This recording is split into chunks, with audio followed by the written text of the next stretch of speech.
Breaking news IPS Abhishek Mohanty petition పై కేంద్ర పరిపాలనా ట్రైబ్యునల్లో విచారణ జరిగింది. ఏపీకి కేటాయిస్తూ డిఓపిటి జారీ చేసిన ఉత్తర్వులను రద్దు చేయాలని కోరారు అభిషేక్ మహంతి. అప్పటి వరకు స్టే ఇవ్వాలని కోరారు ఆయన. డిఓపిటి తెలంగాణ, ఏపీ ప్రభుత్వాలకు నోటీసులు జారీ చేసింది క్యాట్. డిఓపిటి ఉత్తర్వులపై స్టే ఇవ్వడానికి నిరాకరించింది. తదుపరి విచారణ 4 వారాలకు వాయిదా వేసింది. ఏపీకి కేటాయిస్తూ డిఓపిటి జారీ చేసిన ఉత్తర్వులను సవాల్ చేశారు మహంతి. స్థానికతను పరిగణనలోకి తీసుకోకుండా ఏపీకి కేటాయించారు అన్నదే మహంతి యొక్క ప్రధాన ఆరోపణ.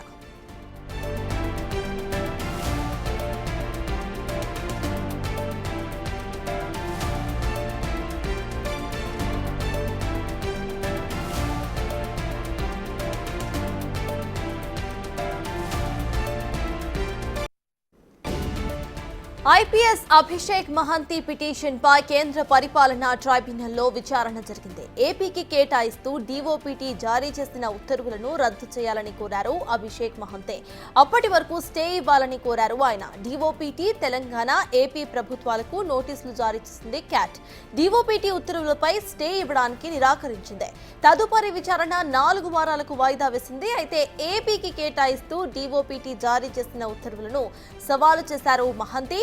స్థానికతను పరిగణనలోకి తీసుకోకుండా ఏపీకి కేటాయించారు అన్నదే మహంతి యొక్క ప్రధాన ఆరోపణ.